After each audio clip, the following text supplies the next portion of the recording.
सबसे पहले इस वक्त की बड़ी खबर जो है कठुआ से सामने आ रही है, जहां पर आपको बता दें कि कठुआ जिले से इस वक्त की बड़ी खबर और खैर की लकड़ी की तस्करी की कोशिश नाकाम हुई है, जहां पर 35 क्विंटल खेर की लकड़ी से भरी गाड़ी जो है वो जब्त कर ली गई है और जसरोटा फॉरेस्ट रेंज को ये बड़ी सफलता मिली है। तो इस वक्त की बड़ी खबर जहां पर आपको बता दें कि खैर की लकड़ी की तस्करी की कोशिश जो है वो नाकाम कर दी गई है और खैर की लकड़ी की अगर बात की जाए तो काफी ज्यादा इसकी कीमत है और इसके चलते फिलहाल जसरोटा फॉरेस्ट रेंज को ये बड़ी सफलता मिली है, जहां पर तस्करों पर लकड़ी तस्करों पर कार्रवाई की गई और ये तस्करी की कोशिश जो है वो नाकाम की गई, जहां पर खैर की लकड़ी जो कि 35 क्विंटल बताई जा रही है वो उससे भरी हुई गाड़ी को जब्त कर लिया गया है और ये बड़ी सफलता जसरोटा फॉरेस्ट रेंज को मिली है।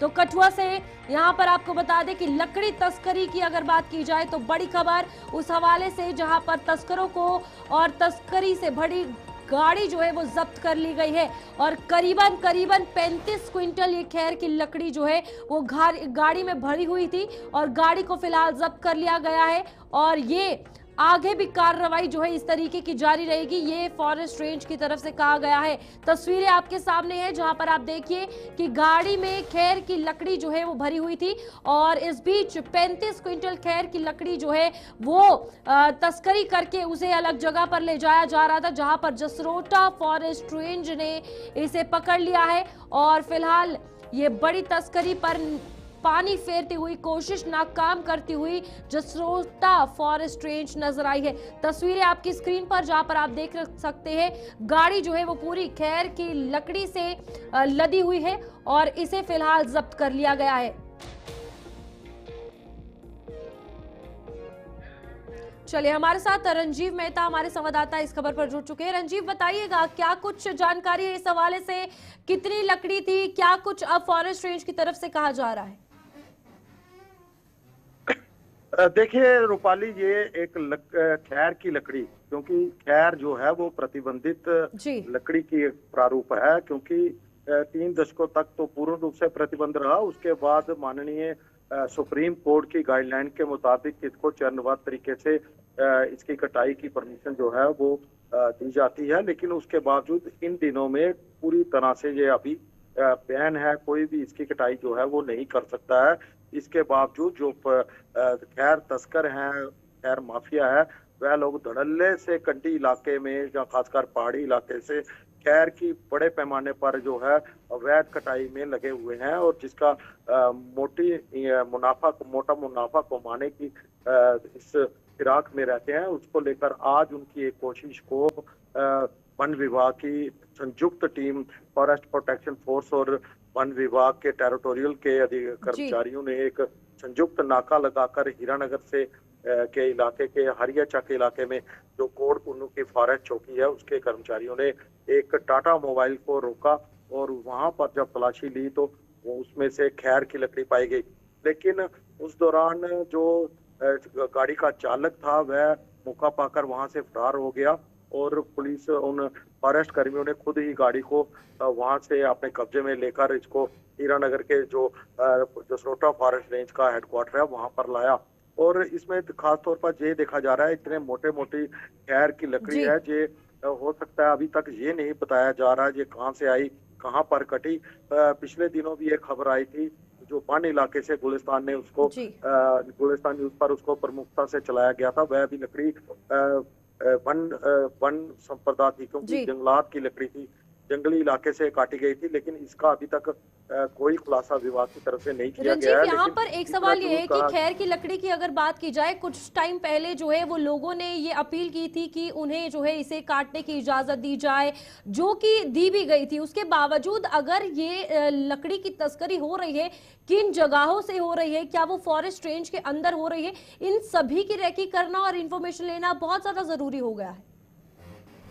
देखिए रूपाली, इसके लिए जैसे आपने पहले सवाल कहा कि कुछ माह पहले जब लकड़ी की जो कटाई की मांग की गई थी लोगों द्वारा, किसानों द्वारा, लेकिन वो लकड़ी वो थी कि कुछ चुनावों की वजह से जो तयशुदा समय था वो बीत गया था। उस समय सीमा को बढ़ाने की मांग की गई थी, वो उन्हें मिल भी गई और मार्च 5 तक वो उनका टाइम था, वो पूरा भी हो गया, वो काम खत्म हो चुका है।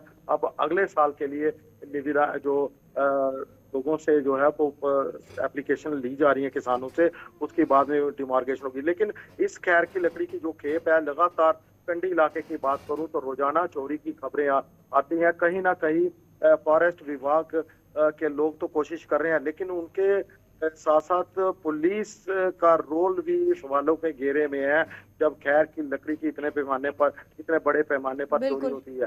क्योंकि पुलिस को पकड़ना होता है, लेकिन पुलिस ने इसको नहीं पकड़ा। ये गाड़ी भी अगर कंडी इलाके से आई है और बॉर्डर के इलाके में पकड़ी गई है, तो वहां पर 2 थाना क्षेत्रों के साथ साथ 4 से 5 पुलिस चौकियां हैं जिनको पार करके ये पहुंची होगी। लेकिन उसके बावजूद भी इसको किसी ने नहीं रोका, सिवाय जो फॉरेस्ट चौकी जो बनी है पंजाब के बॉर्डर के किनारे कोट कुन्नू, उनके कर्मचारियों ने इसको बनियाड़ी गांव के पास इसको रोककर तलाशी लिया और इसको अपने कब्जे में लिया। तो यहाँ पर ये बताऊं कि आपको फॉरेस्ट विभाग जो है वो जो कार्रवाई करेगा जी। इसके खिलाफ, वो ठीक है। जो फॉरेस्ट एक्ट की धाराएं हैं, 1927 की धारा 41 ए और 52 के तहत इसके ऊपर कार्रवाई की जाएगी। क्योंकि ये प्रतिबंधित लकड़ी है, इसको बिल्कुल, बिल्कुल। ना तो रिलीज किया जाएगा और ना तो इसको रिलीज किया जाएगा और ना ही इसके लिए कोई माफीनामा होता है। ठीक है रंजीत। क्योंकि खैर एक प्रतिबंधित लकड़ी है, इसके लिए बकायदा बिल्कुल, अब माननीय देखना सुप्रीम ये है कोर्ट की कि गाइडलाइन कार्रवाई है। कैसे होगी, क्योंकि यहाँ पर इलीगल एक्टिविटी जो है वो की गई है। तो फिलहाल रंजीत बहुत बहुत धन्यवाद तमाम जानकारी देने के लिए। तो यहाँ पर आप देखिए कि खैर की लकड़ी जिस पर पूरे तरीके से पूर्ण रूप से प्रतिबंध लगाया गया है, उसकी तस्करी लगातार देखने को मिल रही है और पुलिस की बजाय फॉरेस्ट रेंज ही इसे पकड़ रही है। तो यहाँ पर अब चैलेंजिंग सिचुएशन एक तरफ फॉरेस्ट डिपार्टमेंट के लिए भी है, दूसरा पुलिस पे भी सवाल खड़ा हो रहा है कि आखिरकार वो नागू पर कर क्या रही है। आगे बढ़ेंगे जहां पर एक और बड़ी खबर सामने आ रही है और आपको बता दें, गोहा सुध महादेव टनल के काम में देरी हो रही है। फिलहाल ये इस वक्त की बड़ी खबर, जहां 2028 में परियोजना पूरी होने का ऐलान हुआ था और पब्लिक इन्वेस्टमेंट बोर्ड की जो आपत्तियों का भी जवाब आया है। डोडा और किश्तवाड़ जिलों के लिए भी कारगर ये टनल साबित होगी, लेकिन इसके काम में काफी ज्यादा डिले होते हुए नजर आ रहा है। जहां पर 2028 का ये टनल का प्रोजेक्ट आखिरकार पूरा होगा या नहीं होगा, इस पर बड़ा सवाल बना हुआ है। और आपको बता दें कि जब ये टनल बनेगी तो डोडा और किश्तवाड़ जिलों के लिए काफी बड़ी सहूलियत जो है इस टनल के माध्यम से वो होने वाली है। तो गोहा सुध महादेव टनल के काम में जो देरी हो रही है, इसको लेकर कहीं ना कहीं एक बड़ा सवाल है कि आखिरकार क्यों। यहाँ पर पब्लिक इन्वेस्टमेंट बोर्ड की आपत्तियों का भी जवाब इस पर आया है और 2028 में इस प्रोजेक्ट का पूरा करने का ऐलान किया गया था, लेकिन जिस हिसाब से काम चल रहा है कछुए की चाल से, तो ये साफ तौर पर नजर आता है कि काम में जरूर देरी हो रही है। और अब हर किसी की नजर इस पर है कि आखिरकार कब ये टनल बनेगा। विकास मनास हमारे साथ, हमारे संवाददाता जुड़े हुए। विकास, बताइएगा अभी इस टनल का काम कहां तक पहुंचा है और क्या उम्मीदें लगाई जा सकती है जो 2028 में कहा गया था कि पूरा होगा काम? जी रूपाली, मैं सबसे पहले बता दूं कि ये जो टनल या ये जो नेशनल हाईवे बन रहा था, ये बिल्कुल किश्तवाड़ या डोडा को कनेक्ट करने वाला नेशनल हाईवे था और इसका निर्माण के लिए नितिन गडकरी ने इस तरह की सौगात यहाँ के लोगों के लिए दी जी। थी और कहा था कि 2022 से लेकर 2028 के बीच में ये पूरा हाईवे बनकर तैयार हो जाएगा और यहाँ के चिनाब वैली के 2 डिस्ट्रिक्ट और साथ में कश्मीर को इसके साथ जोड़ा जाएगा, क्योंकि अनंतनाग या सिंथन टाप से होकर ये रास्ता बनेगा।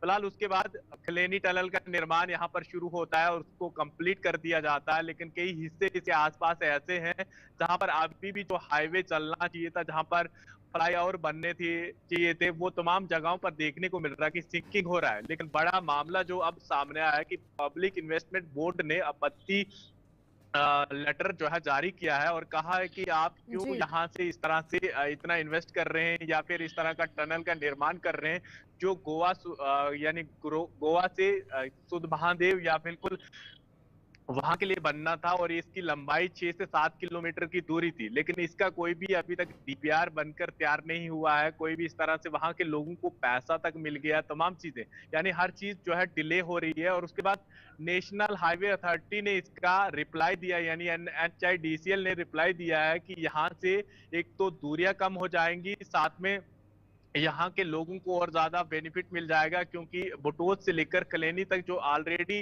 नेशनल हाईवे यहाँ के लोगों जी। के पास है, और ये जगह जो है जगह जगह से सिंकिंग हो रही है, या फिर इस रास्ते पर कई हादसे हो जाते हैं, या कई तरह के इन्होंने रिप्लाई दिए हैं। अब देखना होगा कि कब इस टनल को दोबारा से यहाँ पर डीपीआर या इसका सर्वे दिया जाता है, यहाँ यानी पर टेंडर विकास दिया जो जाता है, और ये उसके बाद टनल है इसका काम क्या वहां पर चल रहा है या ठप का ठप पड़ा हुआ है कि वहां पर कोई सुध लेने भी नहीं आया है उसकी?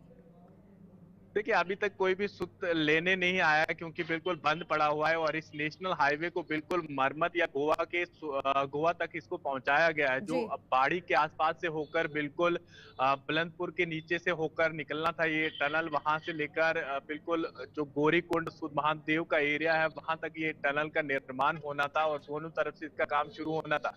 लोगों की उम्मीदें थी कि जल्दी से ये काम शुरू हो जाएगा, ताकि यहाँ के लोगों को जी। राहत भी मिलेगी, क्योंकि जिस तरह से बड़ी बड़ी सरकारें दावा कर रही है कि इसकी वजह से यहाँ पर लोगों को बेनिफिट मिलने वाला है, या फिर जम्मू या उधमपुर की दूरियां कम हो जाएंगी, तमाम चीजें लोगों को बस बताई गई थी, लेकिन अब इस काम को डिले किया जा रहा है। इसके चलते लोगों का सवाल भी यहाँ के एडमिनिस्ट्रेशन से और साथ में सरकार से कि आखिर ये चीजें क्यों डिले की जा रही हैं, और जल्दी से इसका काम भी शुरू होना चाहिए।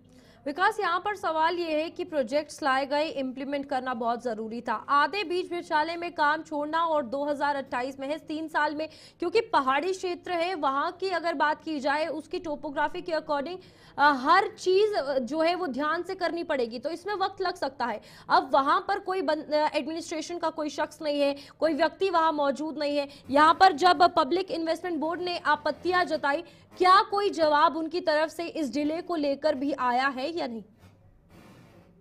देखिए उनका जो वहां से उन्होंने जो लेटर जारी किया, उन्होंने कहा कि अगर ऑलरेडी आपके पास जो नेशनल हाईवे जो डोडा किश्तवाड़ को कनेक्ट करता है, यानी बटोत से होते हुए, तो फिर आप यहाँ से इस टनल का निर्माण क्यों कर रहे हैं, और ये तमाम चीजें उसमें लिखी गई। साफ तौर पर यहाँ से रिप्लाई दिया है कि जो इस टनल का निर्माण होगा, यहाँ से जितनी भी आर्मी की गाड़ियां या फौज की गाड़ियां निकलेगी, उसमें हाई रिस्क वाला एमुनेशन भी आप यहाँ से क्रॉस कर सकते हैं, या फिर एलपीजी सिलेंडर की बात की उन्होंने, और साथ में पेट्रोल वाली जो टैंक होते हैं वो भी इस टनल से क्रॉस हो सकते हैं। और जिस तरह से बड़ा रिप्लाई इसमें ये था कि जो डोडा से या कलेनी से बटोत की तरफ जो नेशनल हाईवे जाता है, जहाँ पर हजारों लोगों की जाने जाती है, और इसकी टोपोग्राफी कुछ अलग किस्म की, और रोड पर इसका हाईवे को डबल नहीं किया जा सकता, क्योंकि ये एरिया बिल्कुल चिन्ह पे लगता हुआ एरिया है, जिसका सिंकिंग हो रहा है, यानी बिल्कुल खिसक रहा है, और कई जगहें ऐसी है कि जहां पर दोबारा से इस हाईवे को बनाना पड़ता है। तो इस तरह का रिप्लाई दिया गया है, लेकिन बड़ा सवाल यहाँ पर अगर रोड मिनिस्टर सेंटर से आकर इस तरह का अनाउंसमेंट करते हैं, ये तमाम चीजें करते हैं कि 2028 तक इस तरह का प्रोजेक्ट बन जाएगा, जहां पर जितेंद्र सिंह जो यहाँ के एमपी है वो खुद यहाँ पर आकर इस तरह के दावे करते हैं कि ये चीजें हो जाएंगी, तो उम्मीद है यहाँ के लोगों की कि दोबारा से इसको जल्दी से शुरू किया जाए, वहां पर जो टनल है उसका टेंडर हो जाए, ताकि काम भी लगे और साथ में यहाँ की युवाओं को रोजगार भी मिले। ठीक है विकास, बहुत बहुत धन्यवाद हमारे साथ जुड़ने के लिए, तमाम जानकारी देने के लिए। तो यहाँ पर गोहा सूद महादेव टनल की अगर बात की जाए, 2028 तक पूरा करने का ऐलान अब पूरा होता है या नहीं होता है, हर किसी की निगाहें इसी पर टिकी रहेंगी। आगे बढ़ेंगे, जहाँ पर सांबा के सीमावर्ती इलाकों में अब हालात धीरे धीरे सामान्य हो रहे हैं। पाकिस्तानी गोलाबारी के चलते IB से सटे इलाकों के लोगों ने सुरक्षित जगहों पर शरण ले ली थी, जो अब वापस लौट रहे हैं, और उन्होंने ऑपरेशन सिंदूर की भी जमकर सराहना की है।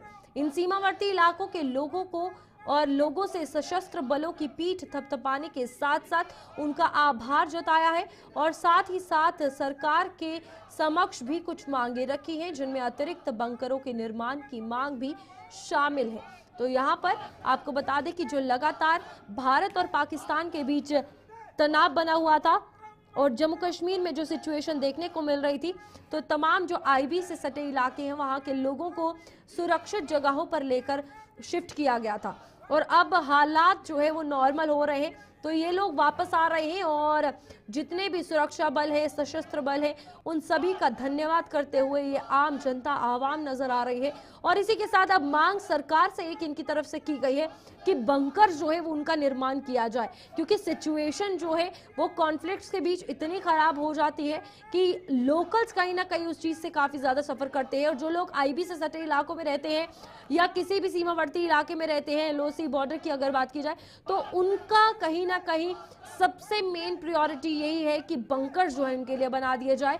और सीमावर्ती इलाकों में हालात जो है फिलहाल सामान्य होने लगे हैं, सिचुएशन जो है वो नॉर्मल होने लगी है और जीवन जो गुजर बसर है वो आराम से होने लगा है लोगों का। इस बीच लोगों की कहीं ना कहीं जो चिंता थी, जो अपने घर छोड़कर अलग जगह रह रहे थे सुरक्षा के हवाले से, क्योंकि सिचुएशन ऐसी थी भारत पाकिस्तान के तनाव के चलते, अब वो हालात सामान्य हैं और घरों को सुरक्षित जगहों पर रह रहे परिवार जो है वो लौट रहे हैं।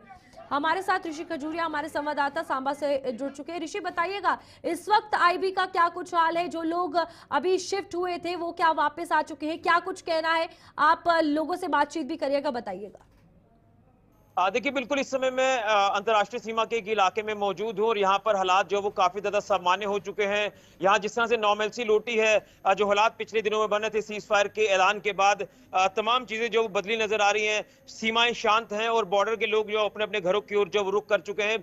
लेकिन लगातार बॉर्डर के लोग जो कि सेना की तरह ही बिना वर्दी के सिपाही हैं, वो बॉर्डर पर रहते हैं, कठिन परिस्थितियों में अपने आप को ढालकर अपने तमाम हालातों के बारे में जो वो देखते हैं, सुनते हैं, उन हालातों में रहते हैं। तो यहाँ पर अभी तमाम लोग जो बॉर्डर के इकट्ठा हुए हैं, ये भारतीय सेना का, इंडियन एयरफोर्स का, इंडियन नेवी का मनोबल बढ़ाने के लिए, सरकार का मनोबल बढ़ाने के लिए कि जिस तरह से पाकिस्तान को जवाब मिला है तो पाकिस्तान जो वो घुटने को बल आया। लेकिन जानने की कोशिश करूंगा कि इस समय यहाँ पर हालात कैसे हैं, एक एक करके मैं कुछ रिएक्शंस लूंगा ताकि आपको एग्जैक्ट पता चल जाए कि इस समय हालात क्या है। बिल्कुल, मैं सबसे पहले तो आपसे जानना चाहता हूँ कि क्या कुछ हालात है आपके इलाके में अभी सीज फायर के बाद की बात करें।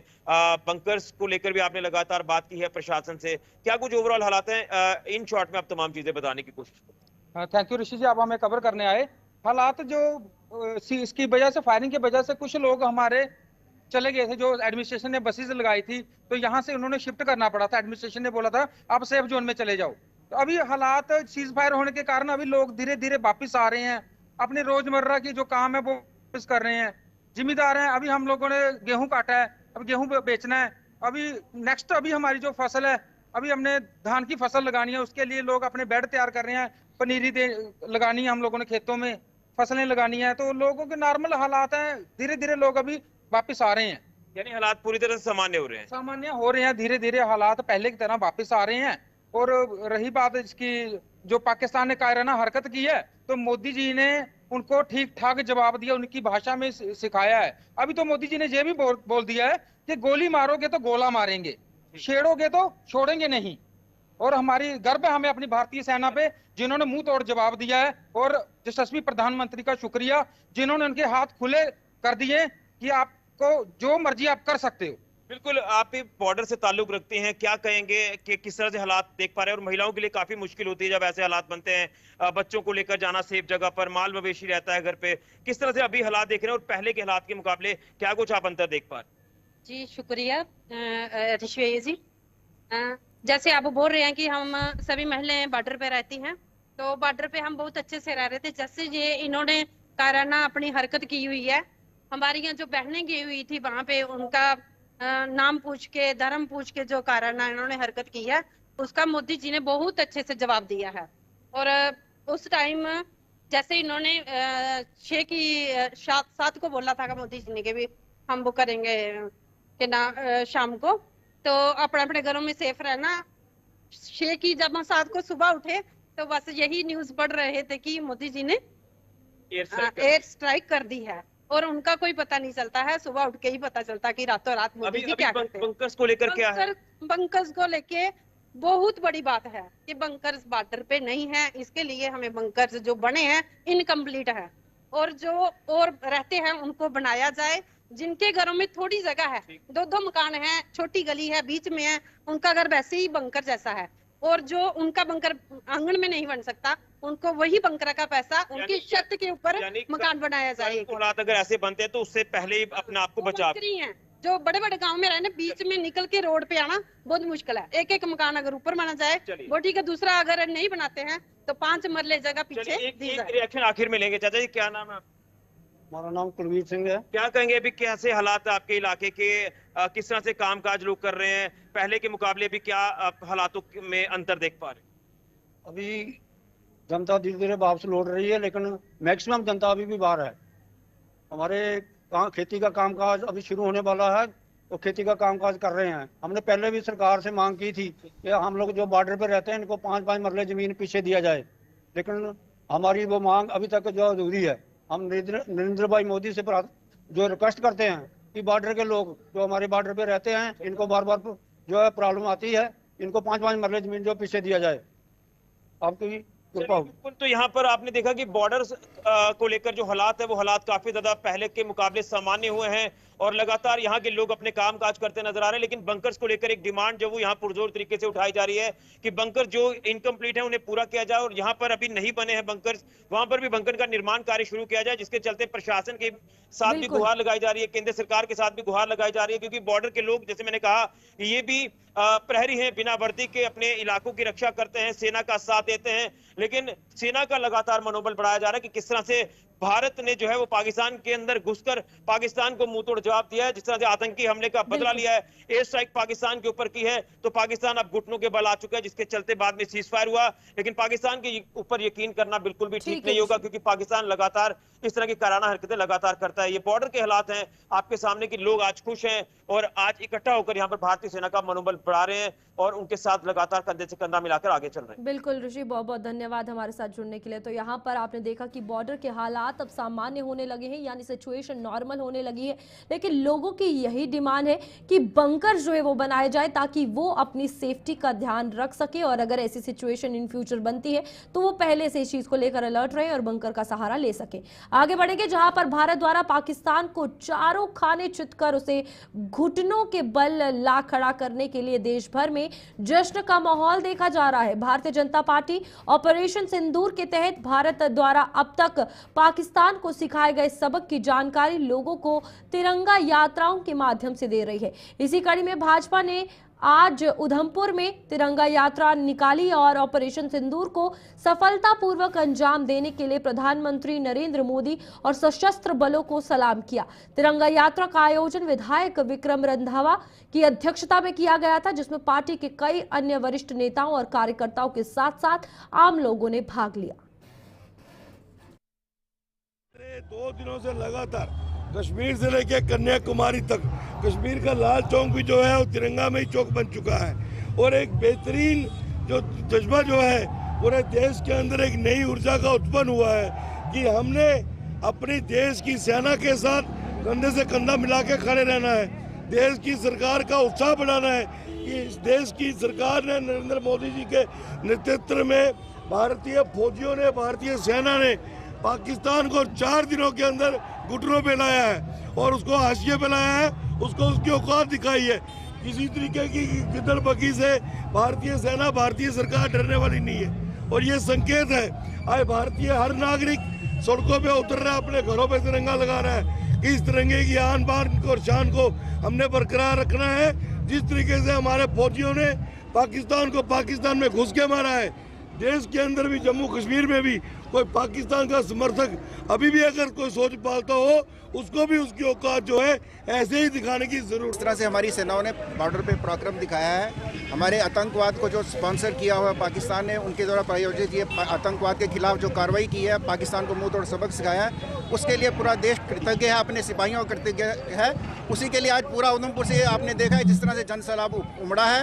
ये तिरंगा रैली हम निकालने जा रहे हैं और लोगों में उत्साह है, अपने देश के सैनिकों के प्रति कृतज्ञता है, अपने प्रधानमंत्री के प्रति कृतज्ञता है, और हम वो कृतज्ञता का भाव दिखाने के लिए आज ये रैली में शामिल हो रहे हैं। और आने वाले समय में भी अगर दुश्मन कोई दुस्साहस करता है तो उसको मुंह तोड़ जवाब देने के लिए हमारी सेना भी खड़ी है, और उसके साथ हमारा हर एक जन जो आम आदमी है उनके साथ खड़ा रहेगा और पूरा मुकाबला करेगा। इतना मैं विश्वास दिलाता हूँ। जय भारत, जय वंदे मातरम। चलिए, अभी के लिए बुलेटिन में इतना ही। खबरें आगे भी जारी रहेंगी, आप देखते रहिए गुलिस्तान न्यूज।